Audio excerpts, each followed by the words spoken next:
At nababatay sa diwa ng Pasko, Weng. Nagsabi na si Presidente, hindi tayo mag-e-escalate ng tension sa West Philippine Sea. Hindi tayo magpapadala ng Kasi una nang barkong pandigma sa WPS. paano ba nabalita yun? Na parang may balita na magpapadala daw tayo ng Navy Hindi, ship kasi yung dyan, huli di ba? na insidente dyan sa WPS, barkong pandigma na ng China, yung sumalubong do sa mga Pilipino doon. At mga mangingisda. May laser pa. May latest incident na Yes. nilaser nga yung Oo. ating Coast Guard dyan. Ano, ha? So, de-escalate ang tension, mga kapuso. Walang dapat ipangamba sa digmaan.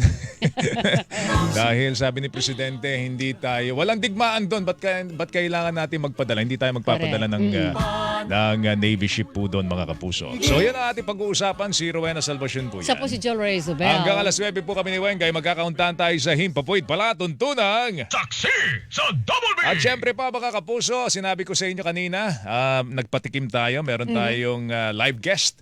Meron po tayong in-person guest dito po sa Nax, hanip, mga in-person. Kasi nung nagkaroon tayo ng COVID, Weng, ng pandemic, pinagbawal muna natin yung mga live guesting. Pero ngayon, okay na po tayo, mga kapuso, at meron tayong makakasama dito po sa studio. Madalas natin siya nakakapanayam, pero nakakausap natin siya. phone lang. Minsan by Viber, no? Viber video, mga kapuso. Makakasama po natin, totoo pa lang sinasabi nila, may kamukhang artista, no? Talaga? Si Rear Admiral Roy Vincent Trinidad. Yun. Ang Philippine Navy spokesperson para sa West Philippine Sea. Rear Admiral, magandang umaga po sa inyo. Magandang umaga, Joel, and Weng, magandang umaga rin. Good morning, sir. Thank you for having me here and having the AFP Yes, sir. Actually, on your studio this morning. tamang-tama pala ang pangalan ninyo, Roy Vincent, kasi kamukha nyo si Roy Vincent in person. No? Yun.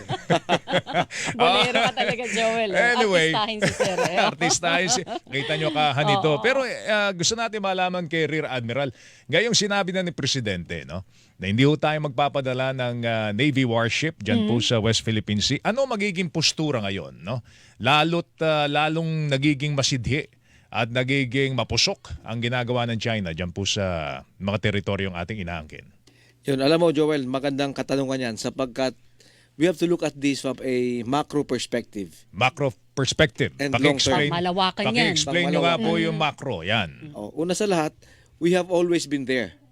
Hindi humina yung ating posture, yung ating stand ng ating gobyerno through the different instrumentalities in the maritime domain. Yes, sir. Kasama dun ang Philippine Navy. Okay. So for a long time now, we have always been there conducting our patrols, performing our mandate. Just because nag-instigate ng iba't ibang paraan na tinatawag na wala sa libro o gray zone, which are actually illegal, coercive, aggressive, and deceptive actions, yung kabilang parte doesn't mean na tayo ay mag-a-adjust o magre-react sa kanila. Kumbaga, yung kanilang pagiging aggressive, hindi natin kailangan tapatan ng pagiging agresibo din. Precisely. Hindi naman ibig sabihin na wala tayo doon. We have always been there. May regular patrol plans ang Navy, ang Air Force, under Western Command and Northern Luzon Command. Pero sir, kung halimbawa na ganun ang postura natin na hindi katatapat sa lakas, pwersa at pagiging agresibo ng kabila, paano natin poprotektahan yung karapatan natin sa WPS? Yun, yung ating karapatan, the integrity of the territory, iba't ibang instrumento ng gobyerno ang ginagamit natin doon. Multidimensional. Ika nga, the different instruments of national power. Kasama doon, diplomacy, may political, may informational, may military, may economic. So, dapat maramdaman all instruments of national power, a whole of government, and even a whole of society approach. Pati taong bayan. Now, just because gumagawa ng hakbang ang kabilang side na wala sa libro doesn't mean we will react to them. But will that work with China? Actually, Considering na matigas ang ulo talaga ng China. tsaka ang impression, Rear Admiral, patuloy tayo magpapaapi. Hindi tayo nagpapaapi sapagkat ang mission statement naman sa itong particular incident or case is law enforcement and support to our fishermen. Yung pagbibigay ng ayuda, pagkain at fuel. That is a law enforcement activity conducted by the appropriate agency. Kumbaga may presensya tayo doon sa pamamagitan ng mga mangingisda na suportado ng gobyerno ng Pilipinas. Yeah. Hindi kailangan militar, Philippine Coast Guard o mga sundalo ang nasa WPS. Yes, ang gumagawa naman nun is Coast Guard and BFAR. Supporting yung ating mga mangingisda, nagbibigay ng Okay. ayuda. Siguro, sige. Ang sinasabi natin presidente, yung ganitong trabaho, pang Coast Guard ito, pang BFAR ito. Pero Okay. hindi ibig sabihin umalis o wala sa eksena yung ating Navy or yung ating AFP. Alam mo, isa sa mga nakikita kong init na init sa sitwasyon na ito, Weng, no? Nagtitimpi lang, no? Si Defense Secretary Gibo Teodoro. Oo naman. No? At pinabanggit nga niya, sige, tuloy nyo lang yan, pero habang tinutuloy nyo yan, tahimik kami nagpapalakas no, ng aming puwersa. No? Yung kakayahan natin, Rear Admiral, kamusta na ba yung pagpapalakas po ng ating kakayahan para depensahan ho natin yung ating mga teritoryo? Alam mo, I don't want to sound political here. Opo. Pero if you look at the history of the AFP, it's the first time you have a commander-in-chief na nagbigay as a matter of policy a pronouncement that we are shifting to external defense from internal security. Totoo yan. Oh. This was amplified by the statement of the Secretary of Defense. We will be instituting a comprehensive archipelago defense concept. Yung sabi nyo, never before, no? Never before. Ah. So itong dalawang pronouncement na ito ang naging guide ng AFP ngayon. And then we have the Re-Horizon 3, $35 billion. Hindi ito one-shot deal, hindi ito pagkatapos nandun na tayo. Ito ay continuing. May assessments ito. It will be a continuing program to develop our capability.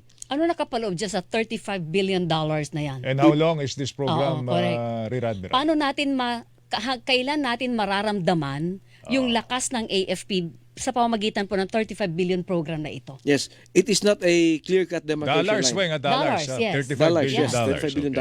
Hindi ito clear-cut demarcation line, Weng, na pag nandun ka na, nandun ka na. Yes, opo. It is actually a continuation of previous programs na mas matindi, mas malakas, mas may tutok ngayon. So the continuation of the program are still there, and there will be assessments in the midterm if we have to continue to improve further. And it will cover a broad range of activities na hindi lamang pang internal security. Opo, opo. So we are now prepared, the AFP, to be truly a protector of the people and the state. Eh yung sinasabi naman sa KADSI, we must be able to secure and to protect all the way up to the exclusive economic zone. 200 nautical miles.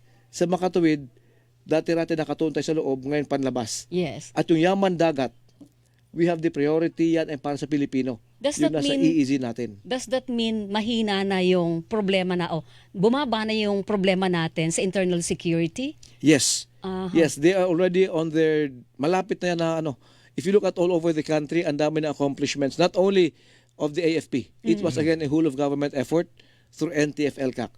And makita natin, ang daming mga sumusuko, ang daming mga accomplishments sa military side. Hindi na banta ang NPA ngayon. Naghahanda ang AFP doon sa kanilang anibersaryo. Oo. Malapit na po, raw po yun. Yeah, if you compare it to last year and the previous years, mahinang-mahina na sila ngayon. Pag sinabing mahinang-mahina na, may number kayo ng persa nila, Rear Admiral. Numbers on the, I would say, 3,000, ang huling report, 3,000 to 4,000 armado. Okay, Maybe even less. Wala na silang solid na guerrilla front. Walang solid. I think the last one is 2 or 3 guerrilla fronts ang naiiwan na lang. May mga remnants na trying to recover, lost ground and lost yung activities nila. But overall, I would say the AFP and the Department of National Defense has been doing very good when it comes to the insurgency problem. Okay. Kanina nabanggit niyo yung assessment sa West Philippine Sea. Ano ba ang assessment ngayon?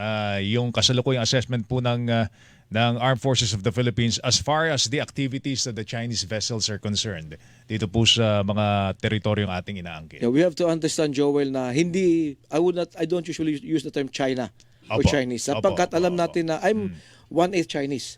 It is the Chinese Communist Party ang nais na mag-control ng South China Sea.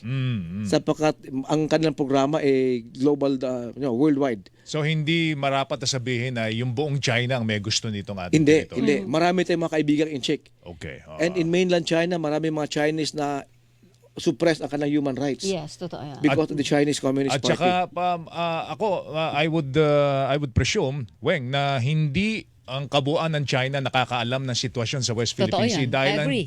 ang binibigay sa kanila mga impormasyon ay puros mga Control. kasinungalingan. Yes, at Di saka ba? ano yun, fed ng gobyerno nila, nasa sarili nilang media. Di po ba? Pero balikan ko lang, Rear Admiral, yung $35 billion. Very interested ako dito. Ano yung nakapaloob doon sa programang yan? May iba't ibang kakayanan ito for the AFP. for cyber. Hindi lamang ito hardware. Yes, oo. Cyber, command and control capabilities, sea, air, land capabilities, 4 domains of warfare. Meron pang lupa, may pang himpapawid, may pandagat. Ibig sabihin ba na makakita na tayo ng mga frigate? Yes, actually, right now we have in the pipeline already. We already have delivered, received 2 frigates. Wow. We have more on the pipeline. 2 more corvettes and 6 OPVs. May dumating na 2 landing dock yung mga malaki. And may 2 pang parating. And many more. Ito, hindi lamang ito pang naval o pang AFP. Opo. Ito ay nagagamit din natin sa HADR.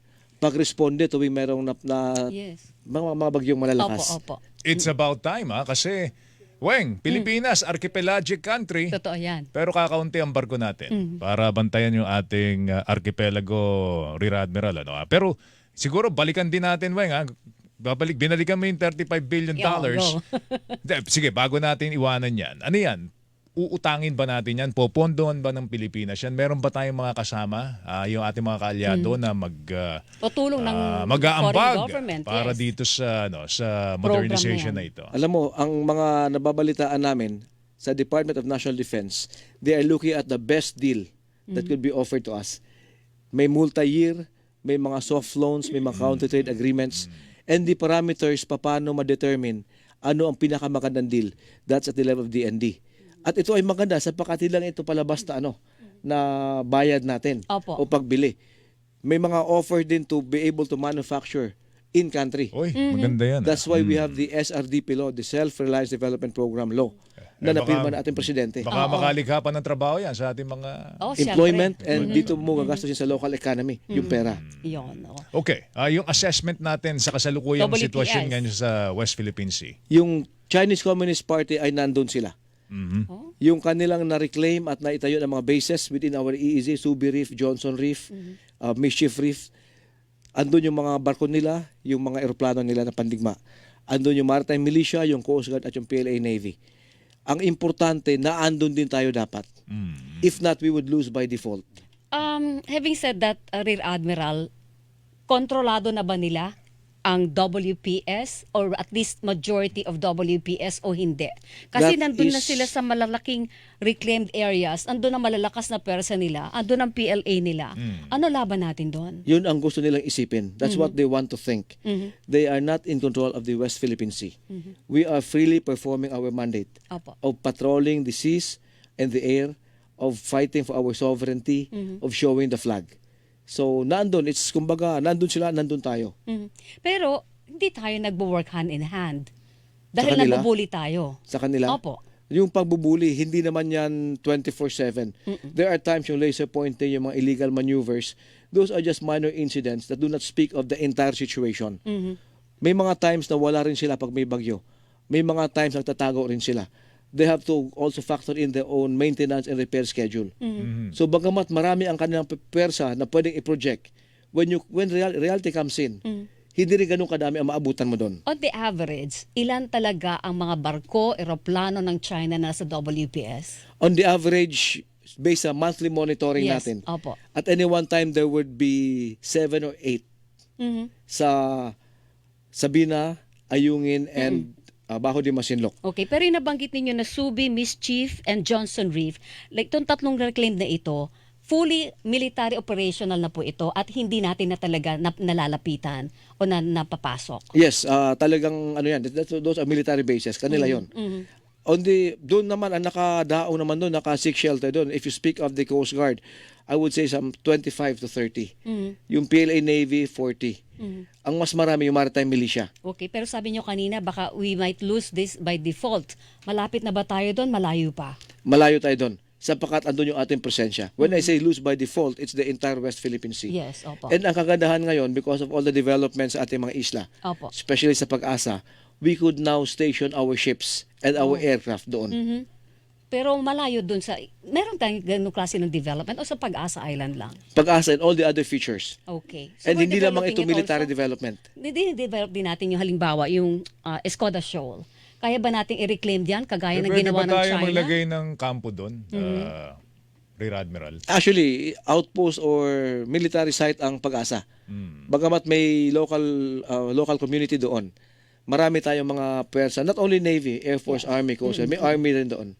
Wala ba tayong tinatanim na bandila ng Pilipinas dyan? Meron doon sa bawat feature we have 9 features that we occupy. Lahat yun may bandila ng Pilipinas. Meron po yun. Wala naman, hindi, ginamitan po ng jet ski, hindi naman. Hindi naman. Hindi naman. Pero may balak ba tayo na mag-reclaim ng island sa WPS katulad ng ginawa ng China? I If they could can not do be it at sa sarili nating liberty. teritoryo, bakit hindi natin kayang gawin sa sarili nating teritoryo? I'm not at liberty to discuss the details. Yes po. But rest assured na we have a very strong posture right now in the West Philippine Sea. Okay. Yung sinabi ng ating Commander-in-Chief na not 1 square inch. Yes. Totoo yun.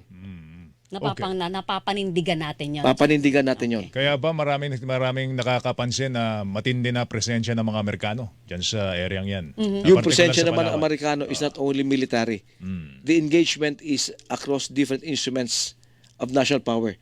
May economic. Pag may bagyo, may mga HADR requirements, yung ating EDCA sites, tumutulong din naman sila. So may socio-cultural side. Kasama na rin doon yung military side. Okay. Sa WPS interest, ano ang kahalagahan ng EDCA? Importante yung EDCA sapagkat una sa lahat, these are for disaster response capabilities. Prepositioning ng mga supplies. At the same time, hosting of let's say aircraft na dumating or ships na darating.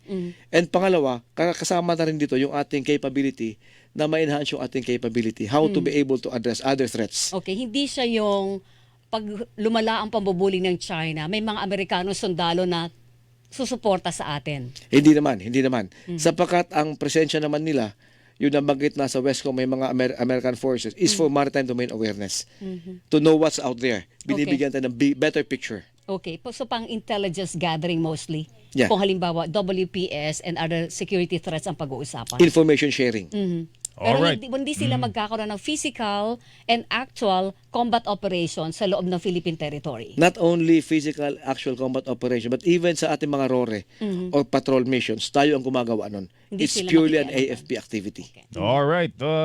Well, ang AFP po magse-celebrate ng 89th anniversary, no?